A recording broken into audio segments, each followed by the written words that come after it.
Hey everyone, Charlie here, and welcome to One Cup of Japan, show where we have a conversation over something good that soothes you. So we are here, a local park here in Sabai, Japan this morning. It's a beautiful morning. Just reading the sign over here that says, be sure to observe etiquette and stuff like that, and take care of covering your mouth and all that kind of thing when you're in the park because of the coronavirus thing. It's interesting that this park is actually open because most of the parks in the area that I've seen anyway are completely closed. And they're doing some things like, for example, we've been there before. There's this really big park over that way away is called Nishiyama Park, West Mountain Park. And what is in my pocket? Oh, it's my mask, okay. Ooh, that's a lovely sound. And every year they have this really nationally famous festival for tsutsuji flowers. And I mean, it's beautiful. There's a video on the channel, I think, still of the tsutsuji festival. But anyway, they've cut all of those flowers to discourage people from going to the park and getting together. It's really too bad, I think, because it's really, really beautiful, and I don't know why you need to. People can't stay away from the park, I guess, just if you tell them to, so you have to discourage them by making it really ugly, I guess, which I think is just kind of stupid. Look how beautiful this is. So we're out here in the countryside. This train line here is actually the JR train line. So you'll see the express trains, your normal local trains come down on these lines here. And then, of course, it's the rice field, and it's this really beautiful reflection of the mountain there. That is Monju-san. It's one of the mountains that I hike pretty regularly because it's relatively close to my place. And depending on the trail you take up the mountain, it's either really quite difficult or it's just a nice little morning hike. So my hair's being very difficult. So one of the reasons why we're out here, of course, is because I don't want to have to wear a mask while I'm recording these, and the chances of us seeing somebody while we're out here are very low. So, but also, God, is it beautiful. It started to be quite summer-like, I guess, over the last couple days. It is May 2nd here, Japan time.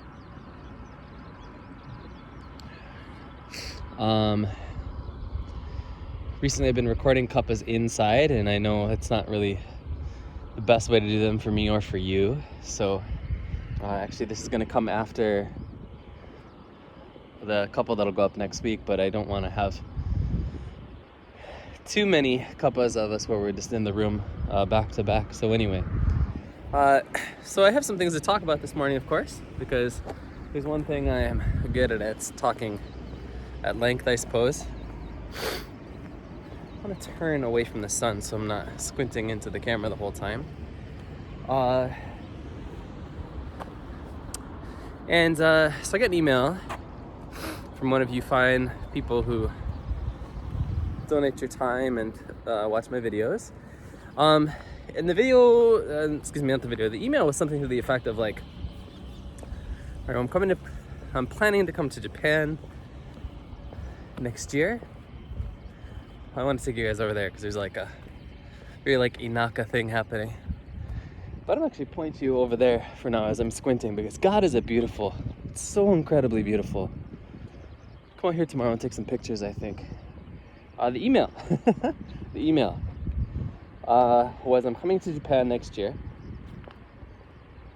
I want to come and teach, but I'm concerned because I have some ongoing issues with depression, and I'm wondering if that's something I'm going to be able to find treatment for. I'm going to be able to get access to my meds, and how easy it is to find counseling, therapy, that kind of thing. That kind of thing. So it's a pretty standard question, right? It's a smart question, I think, to ask if you're planning on moving abroad, as if no matter if it's a mental health issue or a physical health issue, right? It's really smart to look into those things before you move over here. But the thing that concerned me a little bit, and the thing I want to talk about today, is that sort of what followed this question was a statement to the effect of like, well, I always wanted to be in Japan. It's been my lifelong dream since I can remember. So I think that once I'm there, actually I'll feel better because I'll be fulfilling my dream, you know. And well, let me just say first and foremost that of course I understand that impulse. I understand that feeling, right? Believe me, I do. You know. Oh, spiders are starting to come out. Here's a big guy. Sorry for any of you who don't like spiders, but this is Japan and it's warm, so deal with it. Oh, that's right. We're going this way because I want to show you something. Old man brain, forgot. I understand the impulse and that thought so much. Because guess what? It was my lifelong dream to move here. Well, it was my dream to live here for a little while, I guess. And then it became apparent that this is where I needed to be once I moved here. But so there's some things to unpack here, I think, and things that I really want you to be aware of. And for those of you who don't like these long form videos, I don't know why you're watching the series, but anyway, let me just sum up what I'm about to say for you by saying that if you have an issue here, not here, if you have an issue, mental health issue, physical health issue, romance, problems with your romantic life, whatever, Japan is not capable of fixing you.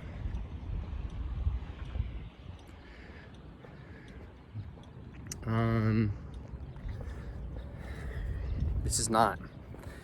And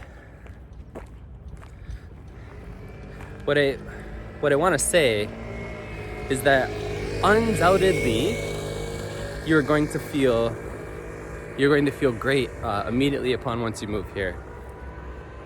Well, right, you're gonna feel like, okay, man, I don't know how long it's been for this person in the email. When they say that they've been thinking about coming here their entire life. Maybe that's true. Maybe it's just been 5 years or whatever. But whatever the case may be, undoubtedly it's gonna feel good because you're accomplishing a goal, right? So you're gonna get that awesome dopamine hit. So here's what I wanted to show you, by the way, before I keep talking. There's a rice field here with three vending machines next to it. Very Inaka kind of thing. Let's go down this road. Very countryside kind of thing. Yes, I mean, you're gonna get that hit, that flood of like, oh man, I accomplished a goal. You're gonna be seeing new things for almost every day for a while. You're gonna be overwhelmed in a very good way, I imagine, and also in a bad way. But the good is gonna overweigh the negative, I think. Some beautiful old houses out here. But the trouble, and I think I want to talk about this in 3 different parts. There's something hopping around in there. There's some kind of lizard hopping around down in the weeds here. Now the first thing to say is, right, part of this is going to be a matter of, oh, there's a really cool little narrow walkway out there. This old lady's looking at me like, what are you doing? What am I doing indeed? And the first thing is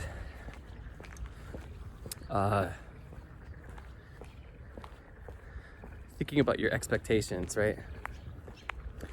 I think for the most part, what's going to happen, or anybody who comes here, goes any place, does anything, so there's going to be a honeymoon period. I love this little alleyway. It's not an alleyway, it's a road. It's a road. There's going to be a honeymoon period, and the honeymoon period's going to wear off, and things aren't going to be as good as you thought. Right? It's just the nature of things. And part of the honeymoon starts before you've even gotten here, right? And so thinking back on my younger self, and I mean much younger, like 18, before I came here for the first time to study abroad, I had some really weird, thinking back on it now, like rationally, really weird, like impossible ideas about this place where, for example, like like children respect their parents, and Japanese children are all really well behaved, and Japanese houses are all clean and that kind of thing, right? Stupid things and impossible things, right? Because Japanese people are just people. It's part of the thing that happens to a lot of people who kind of idolize the place, as I did, is that you idolize the place and then you forget the people who populate it are human, you know? And then you move here, and then guess what? The houses are dirty. Children are just like children anywhere. People are just like people anywhere. Houses, you know, whatever. It's all the same, just the veneer is different, right? It's like in some ways it's like playing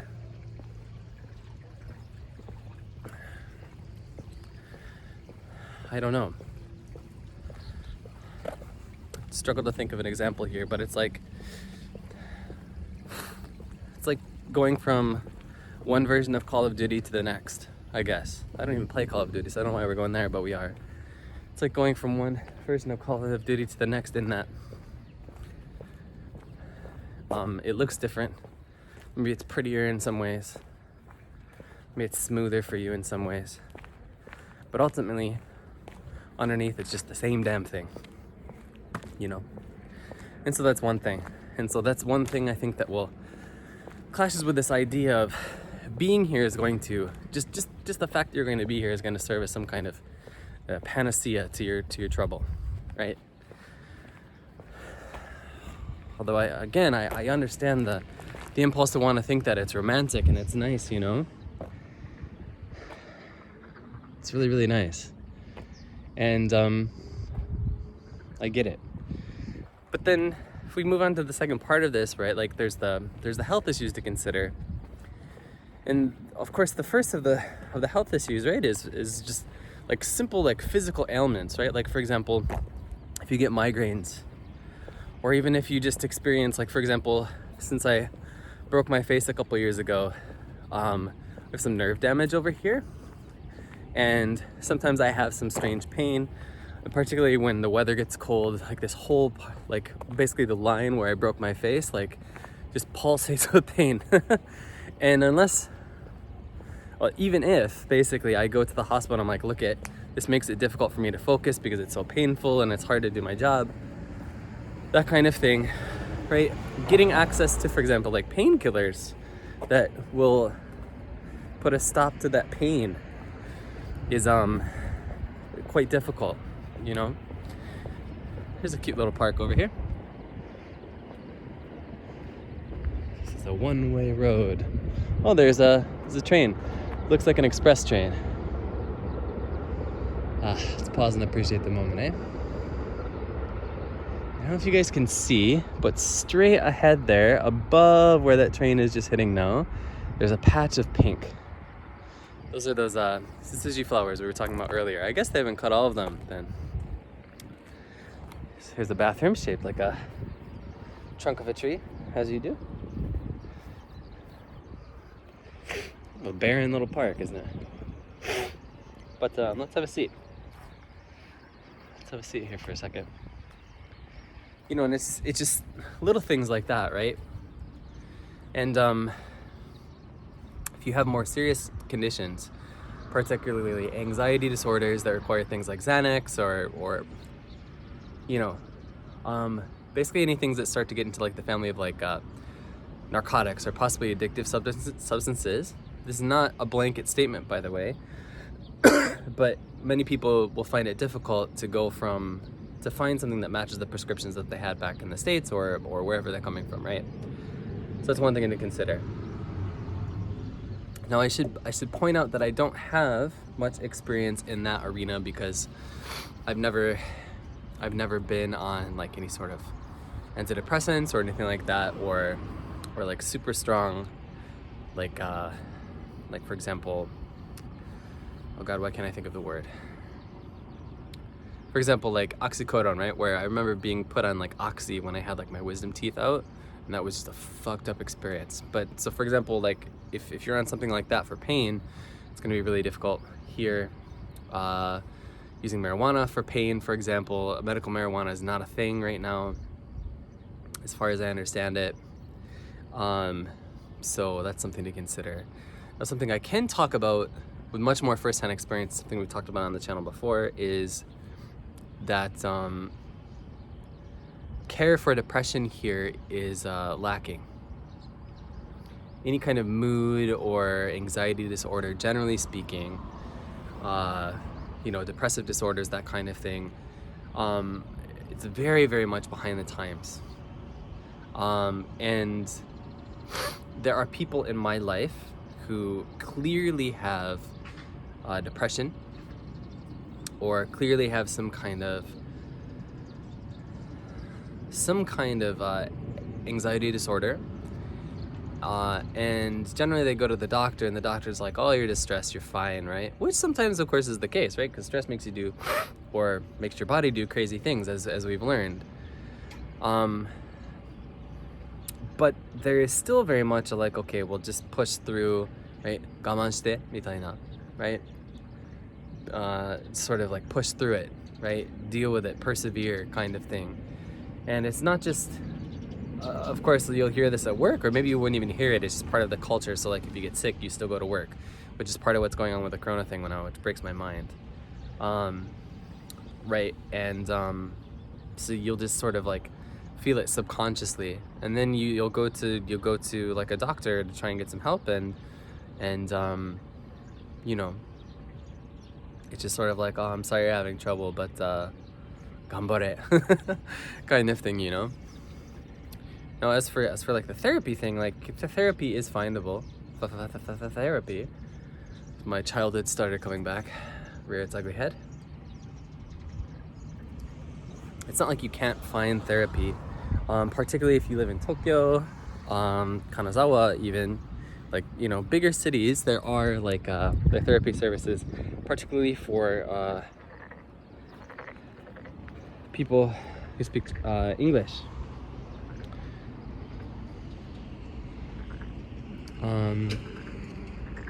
And so a lot of those services offer their services online, but it's kind of a little bit of a hassle to get them set up in my experience. Now the other option is, of course, if you speak Japanese, then you can just go hopefully find a Japanese therapist. But that's like, for example, that's where I get my therapy. My therapist is Japanese. She's here in Sabai City. But also, I think the cost is a little bit prohibitive.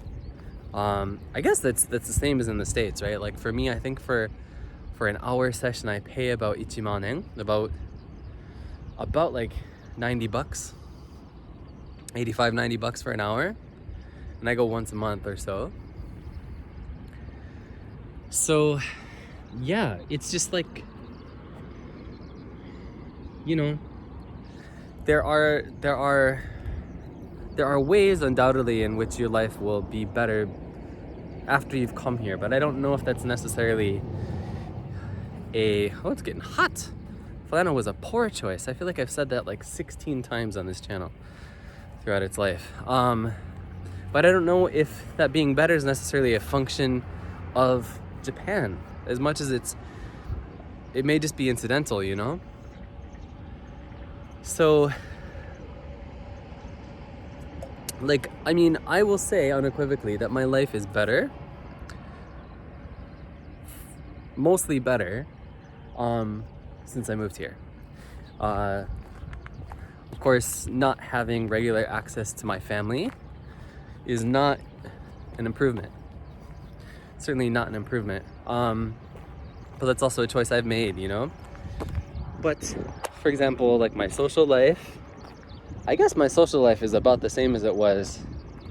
And when I say social life, I guess I mean like friends. I guess it's about as active as it was as when I was in the States, although that took some doing. As far as like stability, like financially, And like, I guess as far as like future plans and that kind of thing go, here's a local train headed towards Fukui City, by the way, for those of you interested. Yeah, I'm much more stable, you know, for sure, but that took some doing, right? At least it took some doing. It wasn't as though I came to Japan and like any trouble I had with romance or any trouble I had with money just sort of disappeared, right? That was a matter of work. And the thing is, this is something to consider, is that maybe if you go to like Tokyo, for example, right? Like if you're gonna, I don't know, if you're gonna start working as at an eikaiwa, for example, in Tokyo, and you're a young guy, particularly if you're a young white guy and you're not horrible to look at, like romantically, probably you're gonna do okay at first, right? And I think I want to be clear about what I mean by that is like probably you're gonna be able to find people who want to sleep with you pretty easily, that kind of thing. But it's not as though you're gonna come here and if you're really bad with women, right? Like you're just an asshole, so you're bad with women, right? Or you don't have the social skills to maintain a relationship. It's not as though your otherness, your uniqueness is going to change you into a more worthwhile partner that people are going to want to be with, you know what I mean? And it goes the same, like, yeah, people are going to be like, oh man, where are you from? And they're going to ask you like the same 5 questions every time you go to a bar or something like that, and they're going to be friendly and maybe they're going to buy you a drink and that kind of thing, but it's not as though that's going to translate to you having any kind of meaningful friendship. Not necessarily. And you know, so if you struggle with either of those things back in whatever your home country is, do not assume that you're going to come here and your unicornness is going to help you to be socially fulfilled here, because it's not. Even if you're good,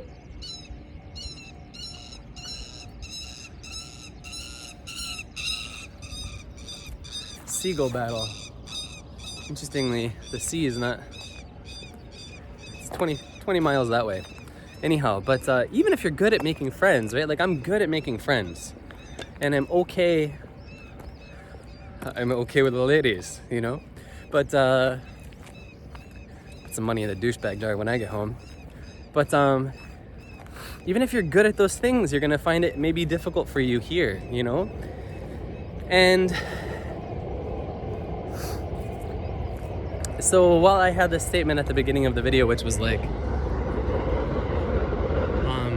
you know, Japan is not gonna fix you. Japan is not a panacea, right? In some ways, and not because it's Japan, although I guess in some ways because it is Japan, coming here could possibly make things worse for you, right? Like, again, for my personal story, like one of the things that, it's not just a me thing, of course, but right, like dealing with depression, the single best thing for me was being with friends and family and like having that support system and stuff like that. And it takes time to set up. This seagull, so noisy. And it takes time to set those things up, right? So if you come here and you're in like you're in the trough of one of those depressive swings and you don't have that support system set up, man, oh, you're gonna go deeper, you know? And it could be the same thing for physical health, right? So, but then oppositely, it might not. I mean, you might come here and you might find a really open community where you make friends and that kind of thing. It could be the opposite, but it's not been my experience, you know? And it's, but I understand it's not been the experience of many other people who have come here from many, many different countries around the world, you know? Why are you so beautiful? Oh, this is my favorite view this morning for sure. The reflection in the rice paddy, just choice. So that's all I'll say about it, I guess. It just seemed like this was something that was worth addressing on video. Because of course, as I said, this is something I understand. This is a mentality I understand. And it's dangerous, you know. It's dangerous. And I think if you come here and you keep all these things in mind, you don't come here thinking that, oh, well, everything's just gonna be okay, because it's not, you know. And that's not cynical. That's it's not cynicism. That's realism, you know. Here's a lovely field. That's where we came from, by the way. That railroad crossing over there. Just keep it in mind. That's all I'll say. That's all I'll say. And if you do, I think maybe your chances of this being a good life move for you increase, right? Because, as I said, it is possible, perhaps even likely, that moving here will result in you having a better experience than you did or you would have in your home country. So, you know, that's it. That's it. So, that is where I guess we will end this cuppa. Though we have a little more coffee. That truck smells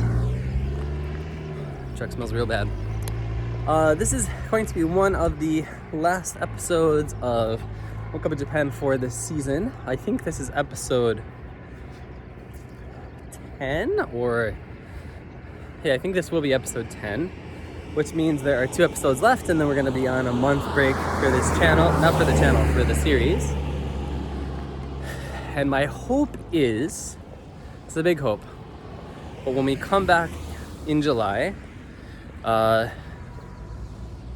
when the series comes back in July, it will be on location. Right? It depends a little bit on how things go on Patreon. That's something I'm going to set up over there. That's going to be our next goal, is like, if we can reach X amount of support per month, then the next season of One Cuppa will be all shot on location, like Kyoto and Kanazawa and Osaka and that kind of thing. But also it depends entirely on the Corona situation. Probably what I just said is incredibly naive. Probably it's going to be way too soon to do that kind of thing, but even if the next series is still... Sorry, my alarm just went off, so cut off the video. Even if the next series is still here in Sabae, we'll be back in July. So as I show you some dandelions and some pinkies, I don't know what they're actually called, and I finished up our cuppa, that is where I will end today's video. Thank you guys very much for watching. Please give me your thoughts down in the comments below. Follow me on Twitter, Instagram, and now TikTok at C Hayward Jr. And you can also find me on Patreon using the same handle. So thanks guys. Please take care of yourselves, your friends, and your family. And I'll see you all very soon indeed. Cheers.